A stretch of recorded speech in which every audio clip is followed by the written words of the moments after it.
Morning. Morning. Good morning. Sir, any coughing, shortness of breath? No? Been outside the country? Okay. Here you go, sir. Call for the day. Thank you. We're in the new HIDU, or Highly Infectious Disease Unit, located at the Houston Methodist Continuing Care campus out here in Katy.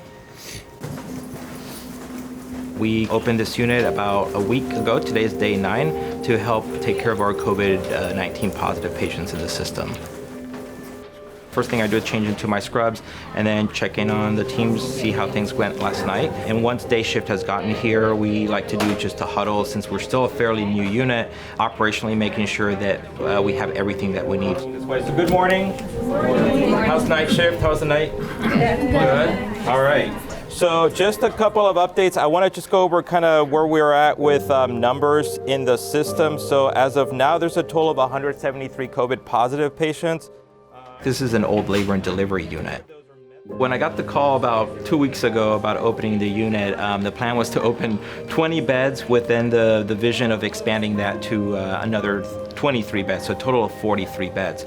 So what we did from a recruitment perspective was send a message out to the system asking for folks to volunteer to care for COVID positive 19 patients out here in this campus.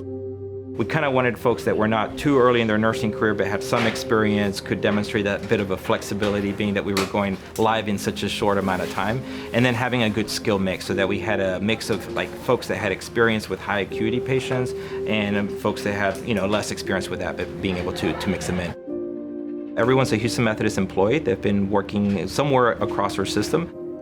The fact that we have all just come together in this short amount of time makes it a little bit more challenging, because we don't have folks that have been here for forever and know how the unit works. But at the same time, that has been like the bonding element that has brought everyone together fairly quickly, because we're all living this experience at the same time. There's a bit of anxiety or nerves, or it's a little scary kind of getting into a situation where we don't know anyone, we're taking care of this unique population, but everyone was engaged because we were wanting to share the information and keep them up to date with what were the plans for the unit, any new items with PPE or changes in infection control recommendations. All right, guys, well, do handoff and have a great day. Night shift, sleep well. Thanks, guys. Today, we're actually moving all of our patients upstairs to what we're calling HIDU 2 or HIDU 2 on the second floor. So these are the additional 23 beds that we're getting on the unit. The reason why we're moving all of our patients is so that we can finish doing some infrastructure repairs, if you will, to this department right here. Mainly it's the hardwired call bell system, which we don't have. We walked yesterday the both transfer pathway as well as the admission pathway. Do you need to see that or want to see that? I just need to know what it is. Okay. My challenge has been from a staffing perspective as we get ready to open the second unit, ensuring that we have the right key folks with the right experience to be able to serve as a team lead, as a charge nurse, having folks that have that higher acuity nursing experience, an ICU nurse or ER nurse that could help in a critical incident with the teams, just so that everything's structured well. I feel a little tired. I was reading Dr. Boom's email yesterday where he mentioned he felt tired, so I guess it's okay to say it's okay to feel tired. There's this energy as well that kind of gets you moving, and you see the staff and everyone's engagement, and that's very energizing. For every single person that you'll see here standing, there's probably 10 people behind the scenes that have made this unit possible. So that helps take a little bit of the stress out, but it's still very emotionally straining. And I think probably the bigger thing that adds to the stress is today we have a lot of staff. We're going to open units, staff is going to get thinner, but as the crisis evolves, we may have to even stretch even thinner to take care of our patients. Or something, so like when the patient's being removed, like everyone just kind of stands in silence as the patient is rolled out, just Absolutely. As a way to like. There would be any way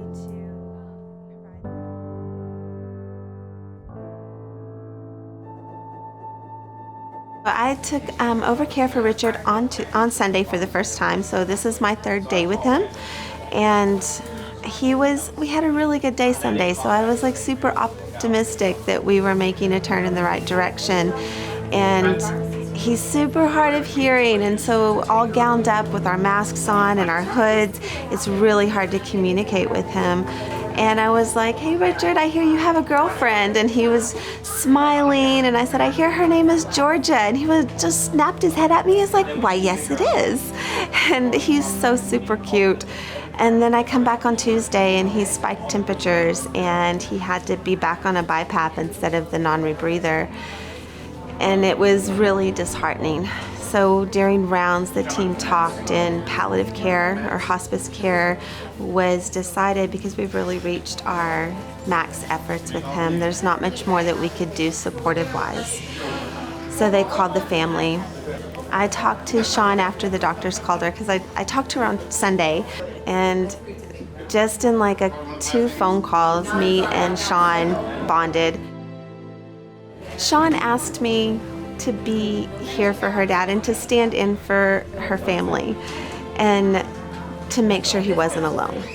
It was an honor, and this is what we do. This is why we're here.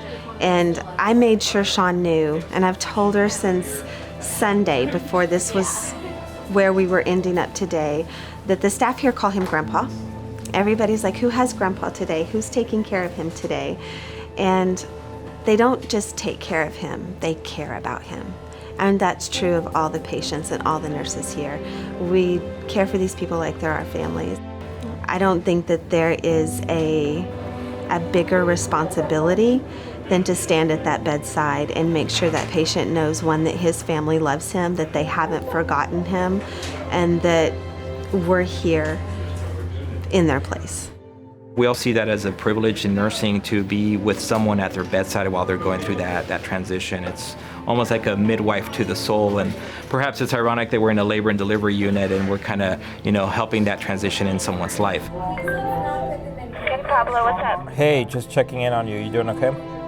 Yeah, he's starting to have periodic apnea, not lots of it, but just... One of the challenges is not being able to have family at the bedside. Usually during a process like that, we have family at the bedside. This is heartbreaking for all of us not to be there. They have done a Zoom meeting with us where we were all on there, all of his kids and grandkids. And so he got to see every single one of his kids and his grandkids, and everyone got to give a message to him. I've never experienced any type of care like this ever before. Today we were able to call in before we removed the BiPAP, and she told him the most wonderful things, and she told him what a wonderful father he was, what a wonderful grandfather he was, and she thanked him for raising her to believe in God and again to have built a foundation of faith for her, and that she would see him when her time here was done. I think there is just a unique caliber of folks that are on this department because they actually raised their hand to participate in the opening of this unit, knowing that we were taking care of this very special population being COVID positive, right at the point where we're still learning a lot about the illness and the disease.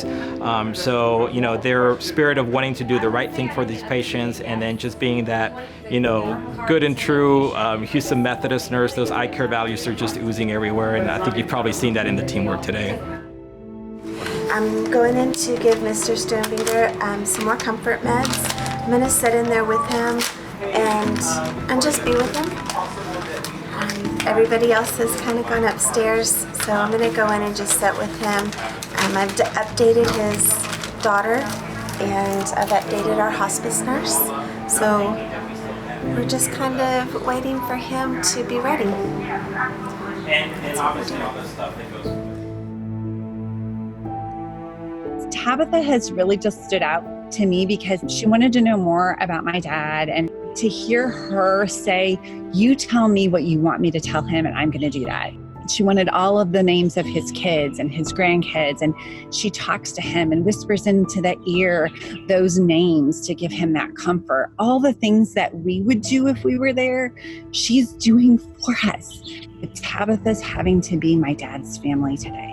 It's just given all of us peace and comfort, and we love her dearly, and we can't wait until we can meet her and not be social distance of 6 feet apart, so we can wrap our arms around her and hug her and thank her, because we will never in our entire lives forget Tabatha and what she has done for my dad. Hey Pablo. Hey friend, we're gonna need to make a bed for Grandpa. Okay. He's going into 5. Okay. We already had a plan. Alrighty. Thanks. Okay. Bye.